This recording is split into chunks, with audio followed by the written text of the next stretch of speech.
मेरे प्यारे देशवासियों, नमस्कार। हम देख रहे हैं कि किस प्रकार से देश पूरी ताकत के साथ कोविड-19 के खिलाफ लड़ रहा है। पिछले 100 वर्षों में यह सबसे बड़ी महामारी है और इसी पैंडेमिक के बीच भारत ने अनेक प्राकृतिक आपदाओं का भी डटकर मुकाबला किया है। इस दौरान साइक्लोन अम्फान आया, साइक्लोन निसर्ग आया, अनेक राज्यों में बाढ़ आई, छोटे बड़े अनेक भूकंप आए, भूस्खलन हुए। अभी अभी पिछले 10 दिनों में ही देश ने फिर दो बड़े साइक्लोन्स का सामना किया। पश्चिमी तट पर साइक्लोन ताउते और पूर्वी कोस्ट पर साइक्लोन यास। इन दोनों चक्रवातों ने कई राज्यों को प्रभावित किया है। देश और देश की जनता इनसे पूरी ताकत से लड़ी और कम से कम जानहानि सुनिश्चित की। हम अब ये अनुभव करते हैं कि पहले के वर्षों की तुलना में ज्यादा से ज्यादा लोगों की जान बचा पा रहे हैं। विपदा के इस कठिन और असाधारण परिस्थिति में साइक्लोन से प्रभावित हुए सभी राज्यों के लोगों ने जिस प्रकार से साहस का परिचय दिया है, इस संकट की घड़ी में बड़े धैर्य के साथ, अनुशासन के साथ मुकाबला किया है, मैं आदरपूर्वक, हृदयपूर्वक सभी नागरिकों की सराहना करना चाहता हूं। जिन लोगों ने आगे बढ़कर राहत और बचाव के कार्य में हिस्सा लिया, ऐसे सभी लोगों की जितनी सराहना करें उतनी कम है। मैं उन सबको सैल्यूट करता हूं। केंद्र, राज्य सरकारें और स्थानीय प्रशासन सभी एक साथ मिलकर इस आपदा का सामना करने में जुटे हुए हैं।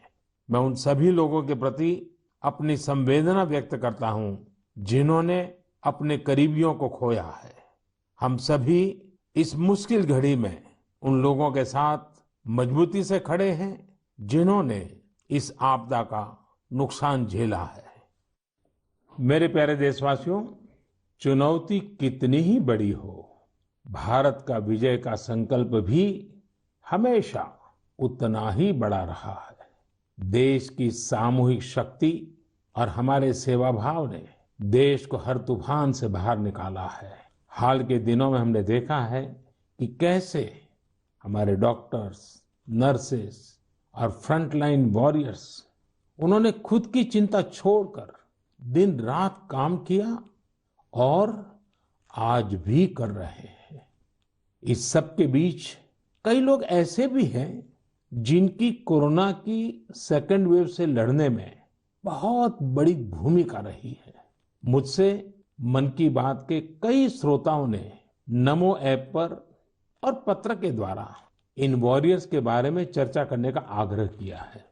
साथियों, जब सेकेंड वेव आई, अचानक से ऑक्सीजन की मांग कई गुना बढ़ गई, तो बहुत बड़ा चैलेंज था। मेडिकल ऑक्सीजन का देश के दूर सुदूर हिस्सों तक पहुंचाना अपने आप में बड़ी चुनौती थी। ऑक्सीजन टैंकर ज्यादा तेज चले, छोटी सी भी भूल हो तो उसमें बहुत बड़े विस्फोट का खतरा होता है।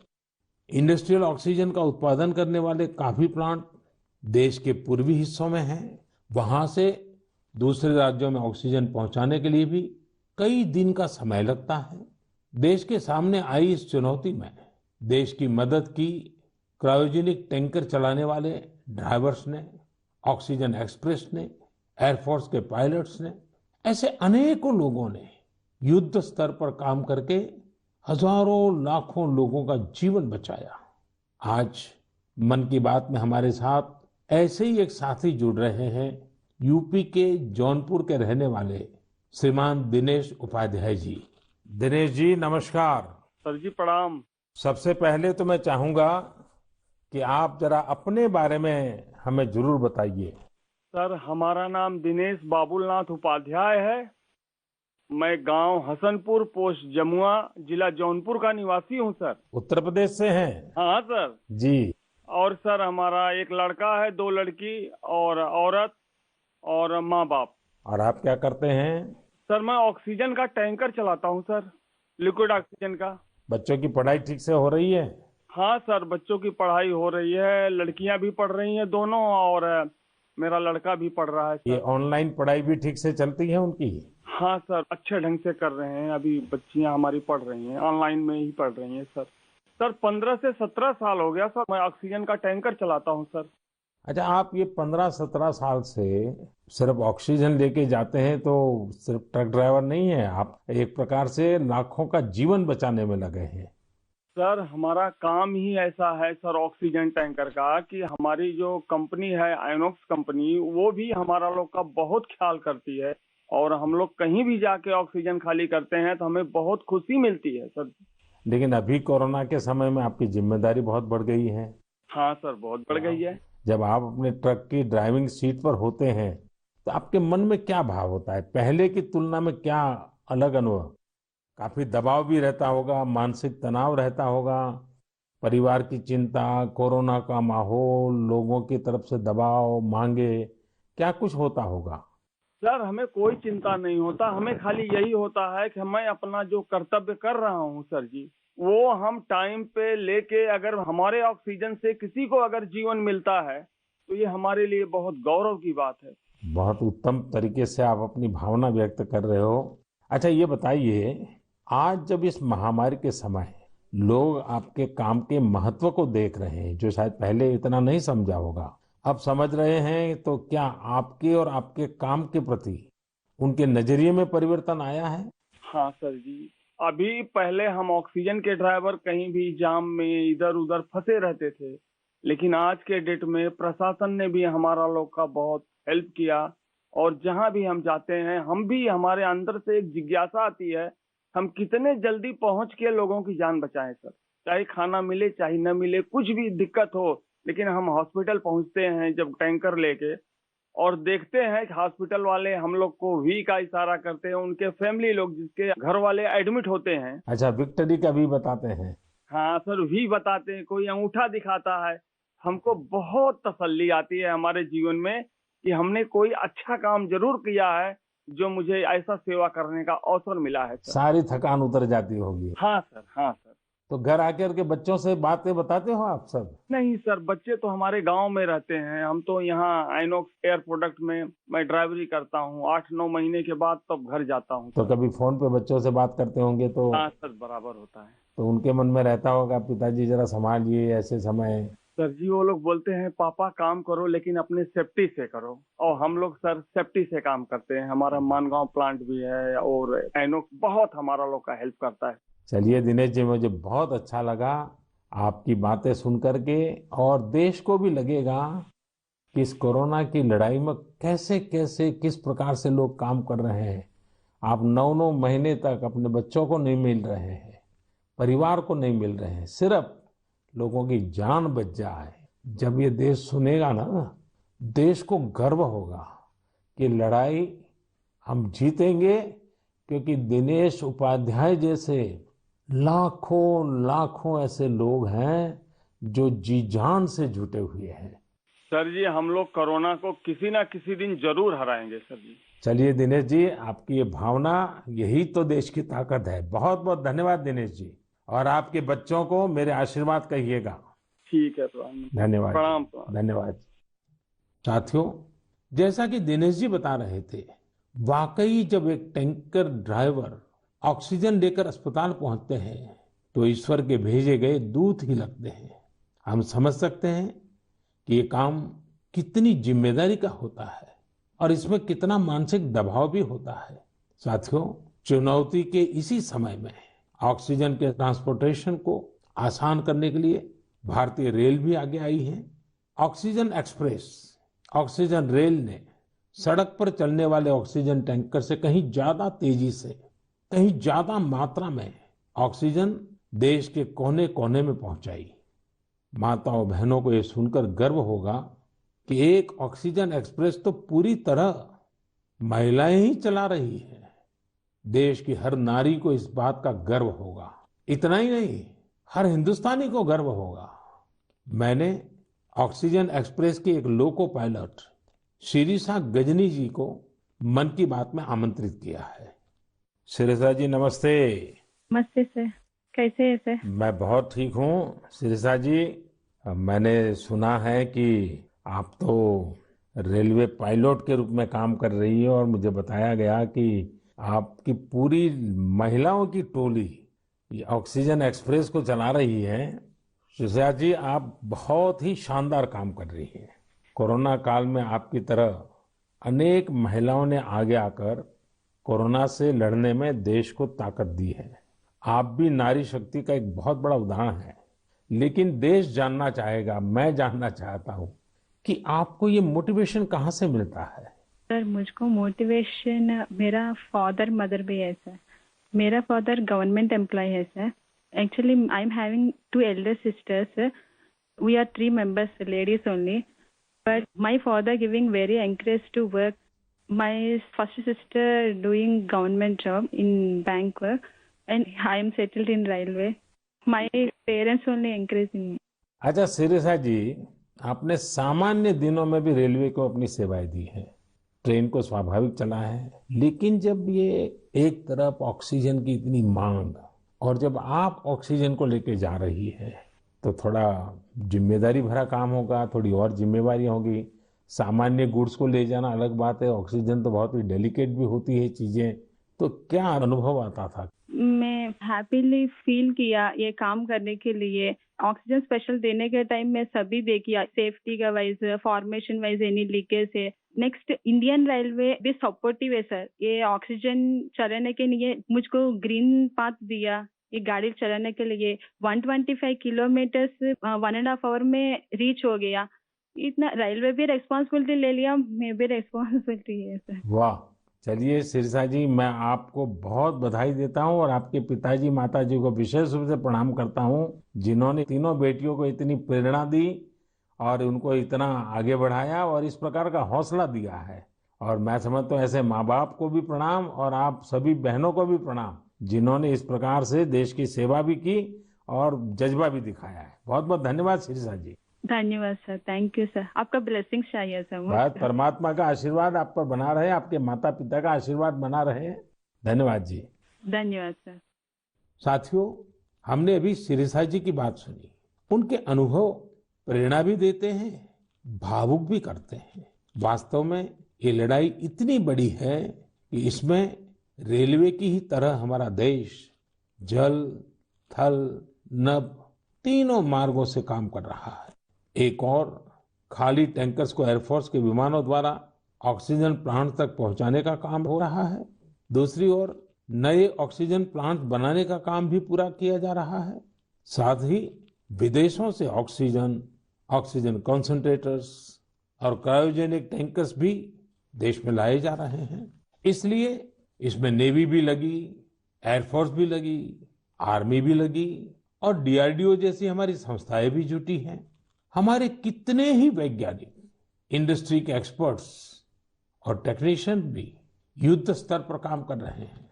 इन सब के काम को जानने की, समझने की जिज्ञासा सभी देशवासियों के मन में है।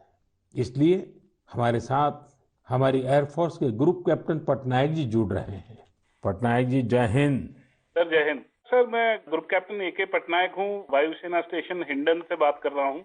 पटनायक जी, कोरोना से लड़ाई के दौरान आप बहुत बड़ी जिम्मेवारी संभाल रहे हैं।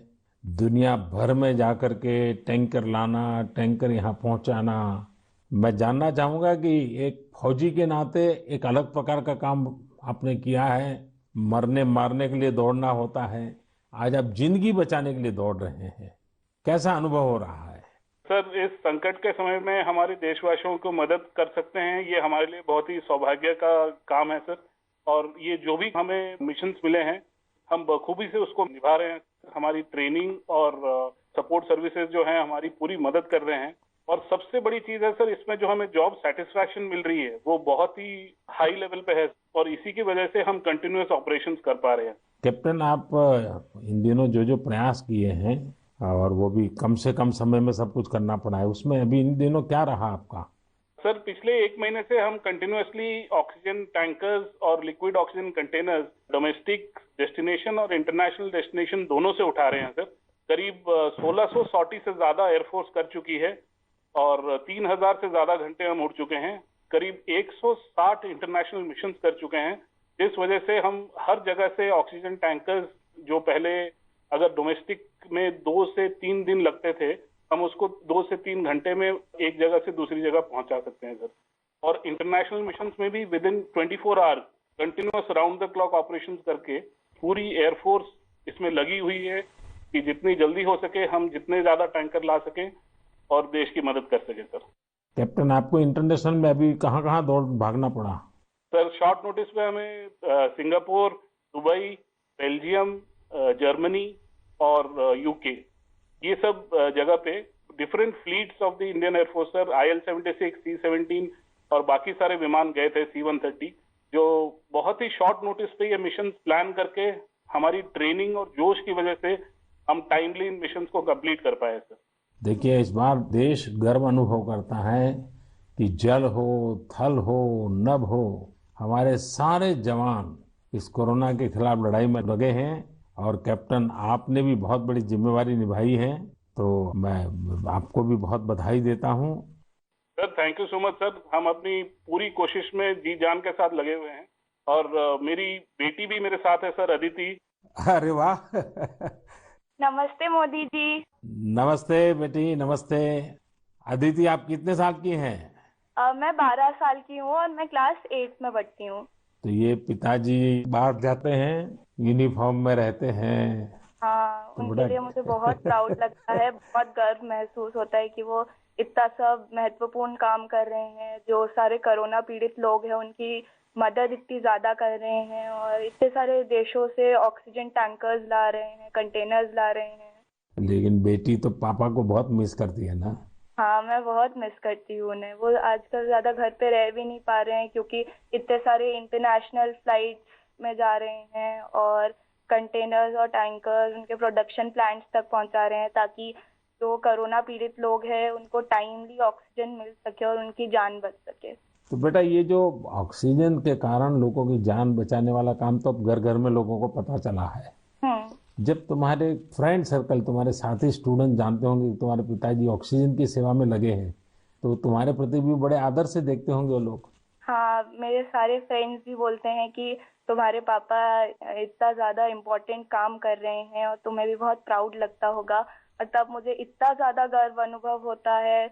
और मेरी जो सारी फैमिली है, मेरे नाना नानी, दादी, सब लोग भी मेरे पापा के लिए बहुत प्राउड है। मेरी मम्मी, और वो लोग भी डॉक्टर्स हैं, वो लोग भी दिन रात काम कर रहे हैं। और सारी आर्म फोर्सेस, मेरे पापा के सारे स्क्वाड्रन के अंकल्स और सारी जो फोर्सेस हैं, सब लोग, सारी सेना बहुत काम कर रही है। और मुझे यकीन है कि सबकी कोशिशों के साथ हम लोग कोरोना से ये लड़ाई जरूर जीतेंगे। हमारे यहाँ कहते हैं कि बेटी जब बोलती है ना, तो उसके शब्दों में सरस्वती विराजमान होती है। और जब अदिति बोल रही है कि हम जरूर जीतेंगे, तो एक प्रकार से ये ईश्वर की वाणी बन जाती है। अच्छा अदिति, अभी तो ऑनलाइन पढ़ती होगी?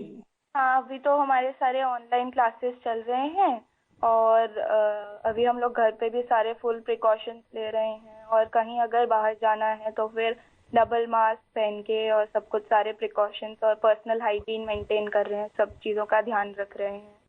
अच्छा बेटा, तुम्हारी क्या हॉबीज है, क्या पसंद है?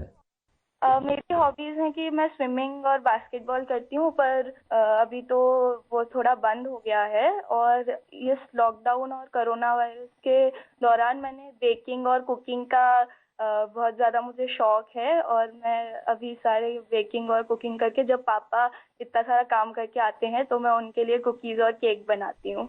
वाह वाह वाह! चलिए बेटा, बहुत दिनों के बाद तुम्हें पापा के साथ समय बिताने का मौका मिला है, बहुत अच्छा लगा। और कैप्टन, आपको भी मैं बहुत बधाई देता हूँ। लेकिन जब मैं कैप्टन को बधाई देता हूँ, मतलब सिर्फ आपको ही नहीं, सारे हमारे फोर्सेस, जल थल नभ, जिस प्रकार से जुटे हुए हैं, मैं सबको सैल्यूट करता हूँ। धन्यवाद भैया। Thank you sir. साथियों, वाकई हमारे इन जवानों ने, इन वॉरियर्स ने जो काम किया है, इसके लिए देश इन्हें सैल्यूट करता है। इसी तरह लाखों लोग दिन रात जुटे हुए हैं। जो काम वो कर रहे हैं वो उनके रूटीन काम का हिस्सा नहीं है। इस तरह की आपदा तो दुनिया पर 100 साल बाद आई है। एक शताब्दी के बाद इतना बड़ा संकट, इसलिए इस तरह के काम का किसी के पास कोई भी अनुभव नहीं था। इसके पीछे देश सेवा का जज्बा है और एक संकल्प शक्ति है। इसी से देश ने वो काम किया है जो पहले कभी नहीं हुआ।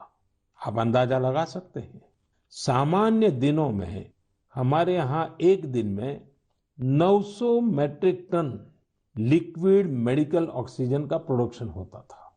अब ये 10 गुना से भी ज्यादा बढ़कर करीब करीब 9,500 मीट्रिक टन प्रतिदिन उत्पादन हो रहा है।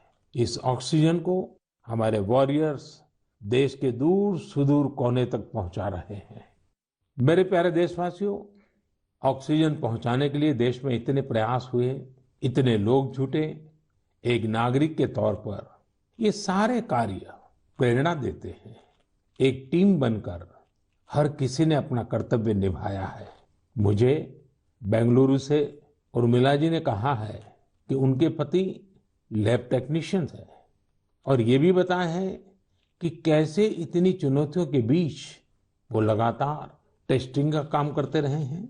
साथियों, कोरोना की शुरुआत में देश में केवल एक ही टेस्टिंग लैब थी, लेकिन आज 2,500 से ज्यादा लैब्स काम कर रही हैं।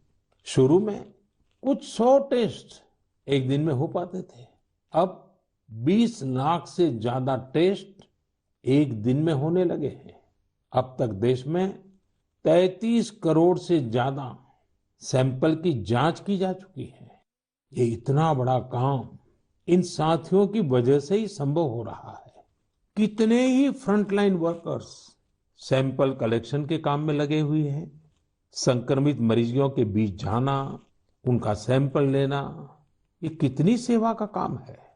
अपने बचाव के लिए इन साथियों को इतनी गर्मी में भी लगातार पीपीई किट पहन के ही रहना पड़ता है। इसके बाद ये सैंपल लैब में पहुंचता है। इसलिए जब मैं आप सबके सुझाव और सवाल पढ़ रहा था तो मैंने तय किया कि हमारे इन साथियों की भी चर्चा जरूर होनी चाहिए। इनके अनुभवों से हमें भी बहुत कुछ जानने को मिलेगा। तो आइए, दिल्ली में एक लैब टेक्नीशियन के तौर पर काम करने वाले हमारे साथी प्रकाश कांडपाल जी से बात करते हैं। प्रकाश जी, नमस्कार। नमस्कार आदरणीय प्रधानमंत्री जी। प्रकाश जी, सबसे पहले तो आप मन की बात के हमारे सभी श्रोताओं को अपने बारे में बताइए। आप कितने समय से ये काम कर रहे हैं और कोरोना के समय आपका क्या अनुभव रहा है? क्योंकि देश के लोगों को इस प्रकार से न टीवी पर दिखते हैं, न अखबार में दिखते हैं, फिर भी एक ऋषि की तरह लैब में रह करके काम कर रहे हैं। तो मैं चाहूंगा कि आप जब बताएंगे तो देशवासियों को भी जानकारी मिलेंगी कि देश में काम कैसे हो रहा है। सर, मैं दिल्ली सरकार के स्वास्थ्य संस्थान institute of liver and biliary sciences नाम के हॉस्पिटल में पिछले 10 वर्षों से लैब टेक्नीशियन के रूप में कार्यरत हूँ। मेरा स्वास्थ्य क्षेत्र का अनुभव 22 वर्षों का है। आईएलबीएस से पहले भी मैं दिल्ली के Apollo Hospital, Rajiv Gandhi Cancer Hospital, Rotary Blood Bank जैसे प्रतिष्ठित संस्थान में काम कर चुका हूँ।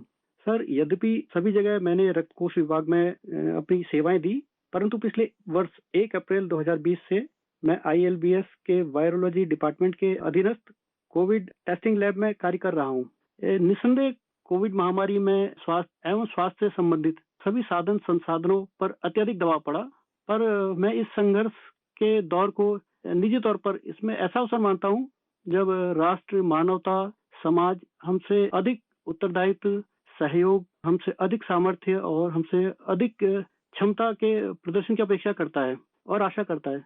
और सर, जब हम राष्ट्र के, मानवता के, समाज की अपेक्षा के और आशा के अनुरूप अपने स्तर पर, जो कि एक बूंद के बराबर है, हम उस पर काम करते हैं, खरा उतरते हैं, तो एक गौरव की अनुभूति होती है।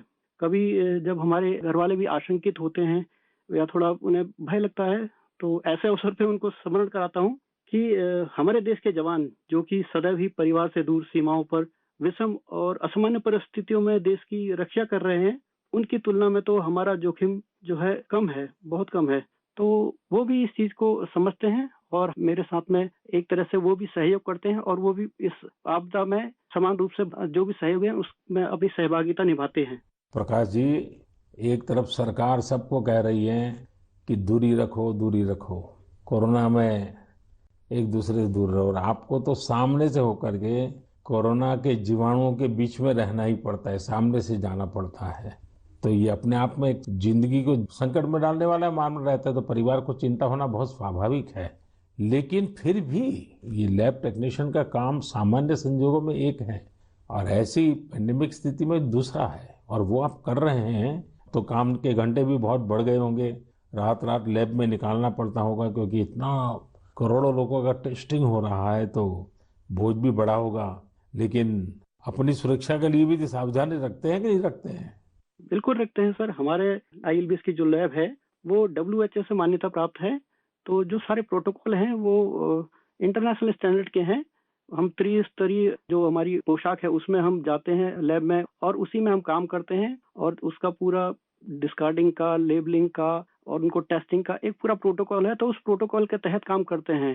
तो सर ये भी ईश्वर की कृपा है कि मेरा परिवार और मेरे जानने वाले अधिकतर जो अभी तक इस संक्रमण से बचे हुए हैं। तो एक चीज है कि अगर आप सावधानी रखते हैं और संयम बरतते हैं तो आप थोड़ा बहुत इससे बचे रह सकते हैं।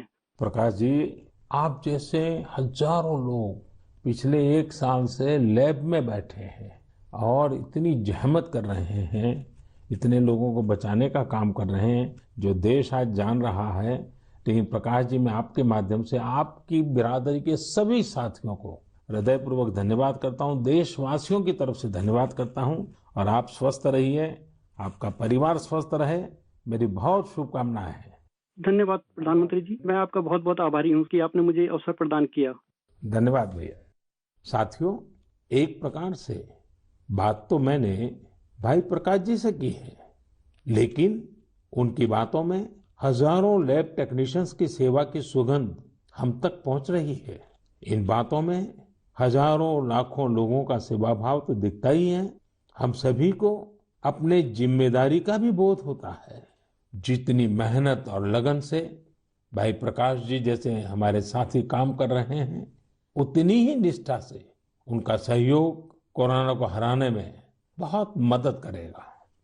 मेरे प्यारे देशवासियों, अभी हम हमारे कोरोना वॉरियर्स की चर्चा कर रहे थे। पिछले 1.5 सालों में हमने उनका खूब समर्पण और परिश्रम देखा है, लेकिन इस लड़ाई में बहुत बड़ी भूमिका देश के कई क्षेत्रों के अनेक वॉरियर्स की भी है। आप सोचिए, हमारे देश पर इतना बड़ा संकट आया, इसका असर देश की हर एक व्यवस्था पर पड़ा। कृषि व्यवस्था ने खुद को इस हमले से काफी हद तक सुरक्षित रखा। सुरक्षित ही नहीं रखा, बल्कि प्रगति भी की, आगे भी बढ़ी। क्या आपको पता है कि इस महामारी में भी हमारे किसानों ने रिकॉर्ड उत्पादन किया है? किसानों ने रिकॉर्ड उत्पादन किया तो इस बार देश ने रिकॉर्ड फसल खरीदी भी की। इस बार कई जगहों पर तो सरसों के लिए किसानों को एमएसपी से भी ज्यादा भाव मिला है।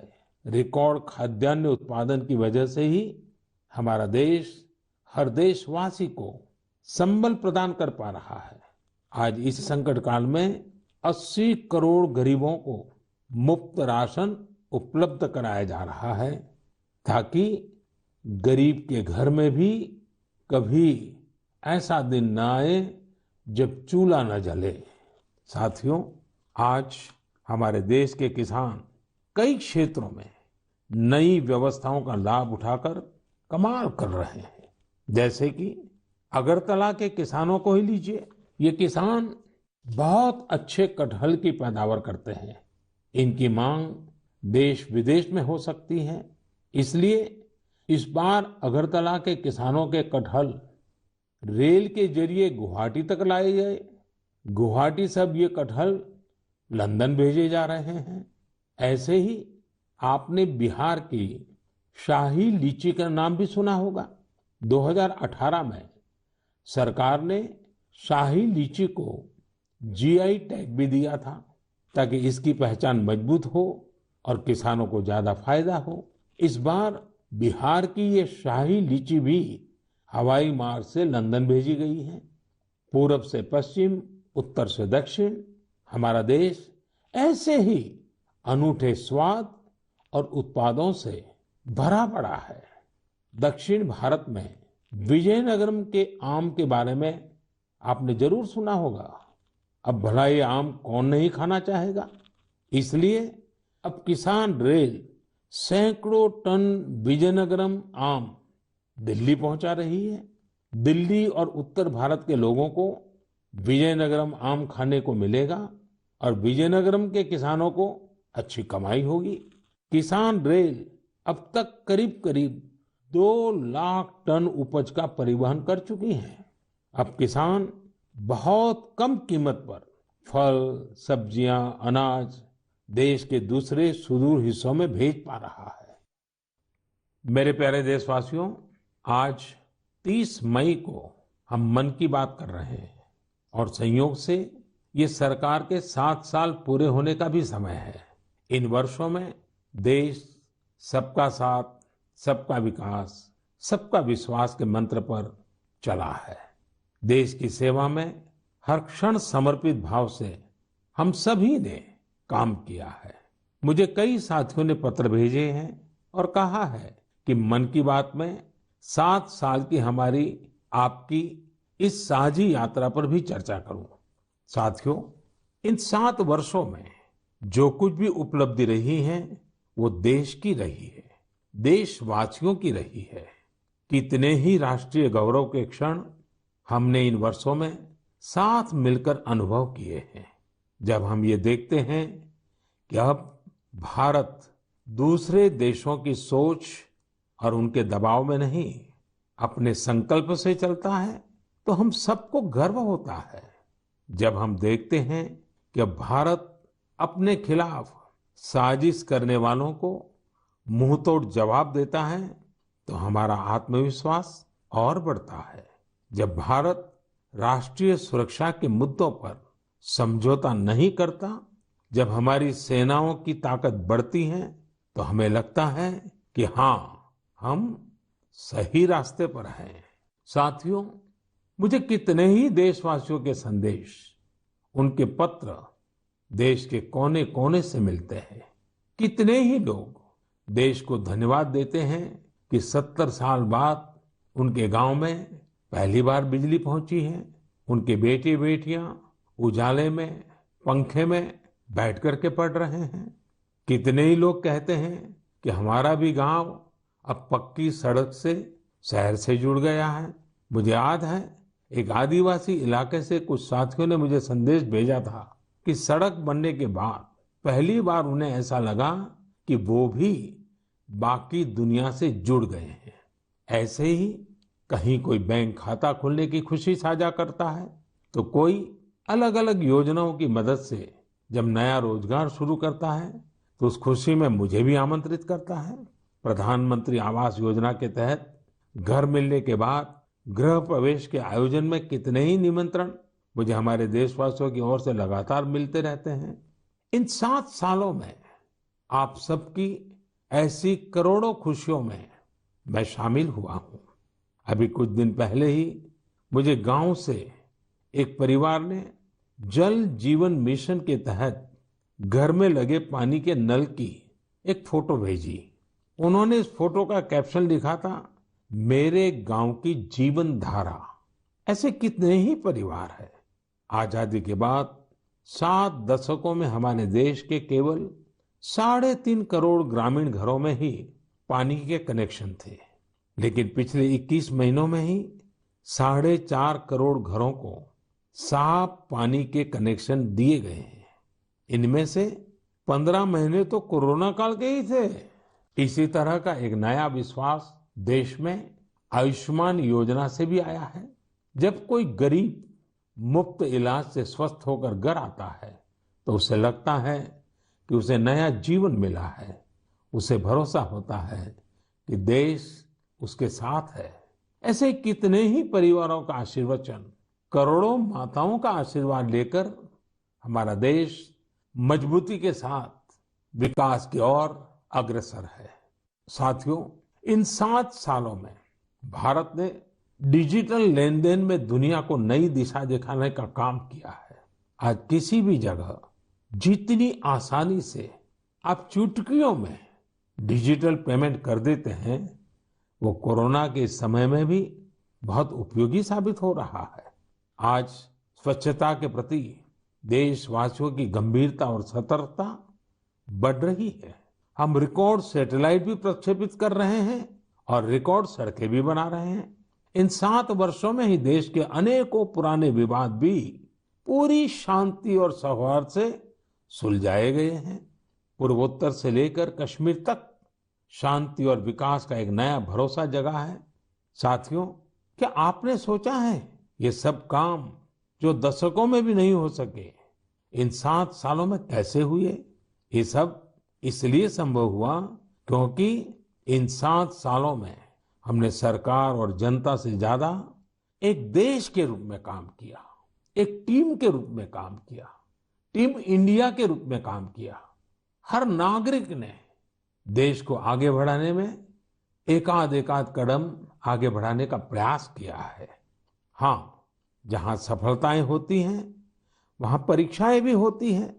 इन 7 सालों में हमने साथ मिलकर ही कई कठिन परीक्षाएं भी दी है और हर बार हम सभी मजबूत होकर निकले हैं। कोरोना महामारी के रूप में इतनी बड़ी परीक्षा तो लगातार चल रही है। ये तो एक ऐसा संकट है जिसने पूरी दुनिया को परेशान किया है। कितने ही लोगों ने अपनों को खोया है। बड़े बड़े देश भी इसकी तबाही से बच नहीं सके हैं। इस वैश्विक महामारी के बीच भारत सेवा और सहयोग के संकल्प के साथ आगे बढ़ रहा है। हमने पहली वेव में भी पूरे हौसले के साथ लड़ाई लड़ी थी। इस बार भी वायरस के खिलाफ चल रही लड़ाई में भारत विजयी होगा। 2 गज की दूरी, मास्क से जुड़े नियम हो या फिर वैक्सीन, हमें ढिलाई नहीं करनी है। यही हमारी जीत का रास्ता है। अगली बार जब हम मन की बात में मिलेंगे तो देशवासियों के कई और प्रेरणादायक उदाहरणों पर बात करेंगे और नए विषयों पर चर्चा करेंगे। आप अपने सुझाव मुझे ऐसे ही भेजते रहिए। आप सभी स्वस्थ रहिए, देश को इसी तरह आगे बढ़ाते रहिए। बहुत बहुत धन्यवाद।